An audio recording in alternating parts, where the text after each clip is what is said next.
Alright guys, so I'm here at Supanova with Charles Soule. You may know him as a comic book author. You've done stuff like The Rise of Kylo Ren, the Obi-Wan and Anakin series. You've got the Legacy of Vader series at the moment. It's happening right now, yep. And my personal favourite, the 2017 Vader comics. So Charles, how are you enjoying Adelaide so far? It's beautiful. It's wine country, so I've had a couple of different glasses of wine, and you know, it's all. It's cold in the US right now, so here it's warm and beautiful. And it's parkland all around. It's nice. It's a nice city. Yeah, we've put on some nice weather for you actually. It's been raining and that all during the last week. You dialed it in just for me? Just for you. Thank you. Just for you, looking after you. Extremely kind. Now to start off with, I've always sort of been interested in like the collaboration between like yourself and like the Lucasfilm story group. Sure. What's that like? So do you go to them with some story ideas? They give you like a set of goalposts to play in between? Yeah, a bit. I mean, it's we call them guardrails. But basically, you know, whenever a new Star Wars project comes up, I mean, I'm in a slightly different box than a lot of writers for Star Wars because I'm able to sort of pitch things and bring things forward, which don't always go, but sometimes they do, which is nice. But most of the time, the projects are sort of a top-down thing from Lucasfilm to the creators. But once the main seed of the project is planted, I guess, the creator, it's part of their job to flesh it out and figure it out. So you mentioned the Vader series, which I was very proud of. That was my it was 25 issues with Giuseppe Camuncoli back in 2017. It really it was one of the big Star Wars benchmarks in my career. So all they came to me with was the time period. We want to do it between episode 3 and episode 4, and all of the other details were up to me to figure out. And so I submitted an outline to Story Group and to Lucasfilm Editorial and to Marvel Editorial that said, this is what I want to do. I want to start it the second he gets into that suit, right from the minute episode 3 ends, and then go from there. And these are the things I want to hit. These are the ways I would do it. And then they wrote back, and we had some discussions, and they had things to talk about. But it wasn't. It is not their job to say no. It is not their job to step on ideas. Their job is literally to facilitate every single creator telling the best stories they can within their bucket of Star Wars. Beautiful. Now, I'm going to get into the 2017 Vader comics in a little bit because I've got a lot to nerd out about that. Sure. But I want to start with the Obi-Wan and Anakin series. So that's something I only discovered probably a year or so ago. Okay. Beautiful series. I think it did an amazing job at sort of showing Anakin's, early years in the Jedi Order. It showed how Palpatine was able to infiltrate and, get into those little cracks and, how he sort of began to turn his heart. How did you use that relationship with Anakin and Palpatine? Did that influence how you did their relationship as Vader and Palpatine in the Vader comics? Yeah. I think it's all. So I've been fortunate to be able to write in so many different timelines of Star Wars, from the High Republic to the sequel trilogy and even a little bit beyond. And so what that means is you end up writing people at vastly different periods of their lives. So like Luke Skywalker, when he's a young Jedi or a young Jedi in training essentially, all the way up to when he's a master, he's running the school and so on. And the same is true of Darth Vader. The same is true even of Palpatine. And so to me, it's a continuity, right? And so when I'm writing something that's set between episode 1 and 2, as that Anakin and Obi-Wan story was, or Obi-Wan and Anakin, versus writing, say, the Vader series or any of it, you really want to think about where they are and where the people around them are in their storytelling. And so for me, Palpatine would be dealing with a very impressionable young man who was like, the way we all are when we're 13, 14 years old, like asking questions. Like it's the first time you're really like, well, maybe the systems I've been taught to respect my whole life aren't really exactly how I've always thought they were. And Palpatine is a very astute, of all the things he's good at, I think his ability to understand human nature or alien nature, whatever, like thought processes is like his real strength. And know the things people are afraid of, know the things people need, know the things people don't want to lose, and use those as levers to get into them.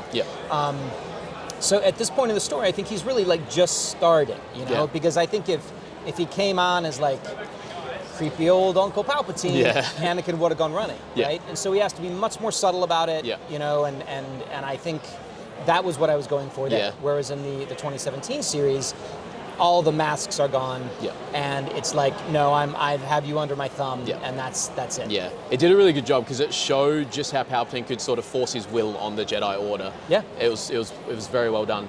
Now I want to get into the 2017 Vader comics because if you look across social media, I think a lot of people will agree that they're some of the best comics we've had. What was your goal? What did you want the outcome of those comics to be? Well, whenever I get a Star Wars assignment, particularly those like sort of earlier ones, but even now, my job is to write the Star Wars that I would want to see if it were a film.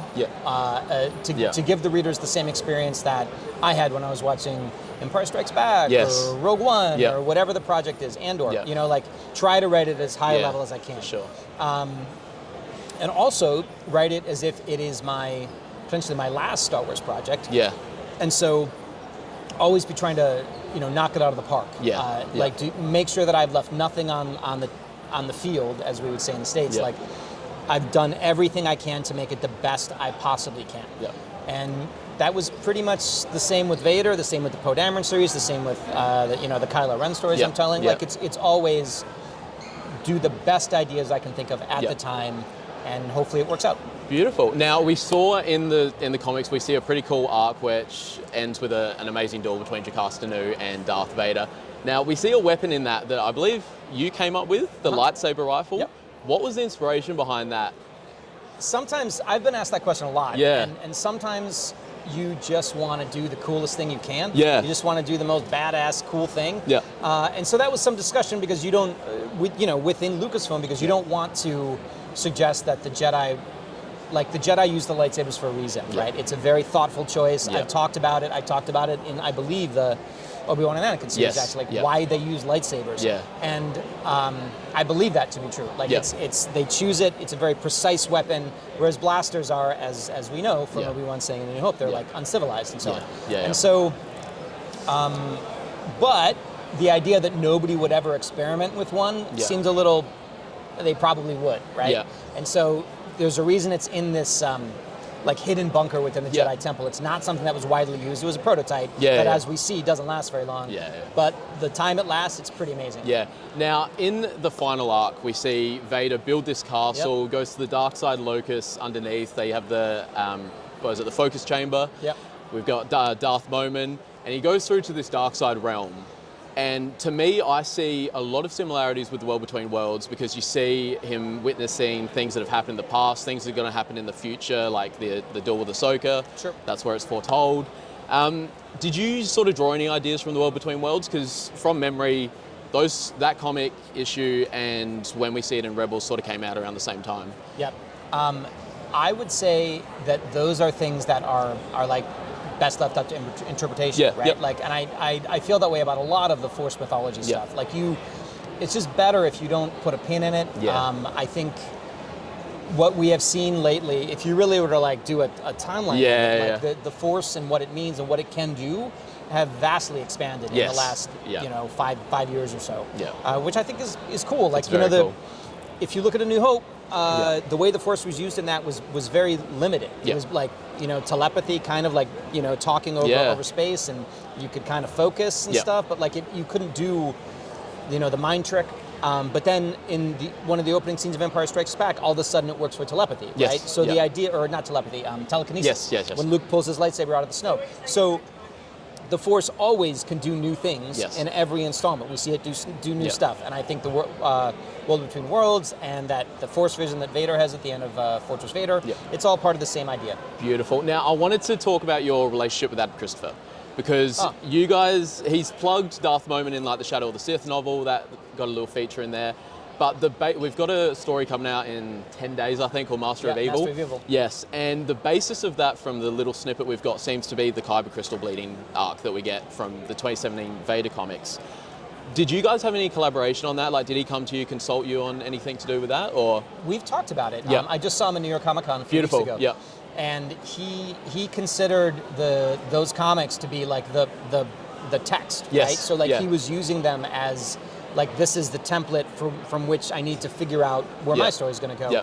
And he plugged it in at a very specific moment within that first arc of my Vader series with Camo. And there's a particular line that's in my book that he's like, I can use that and pay it off as the plot line for the story that he told.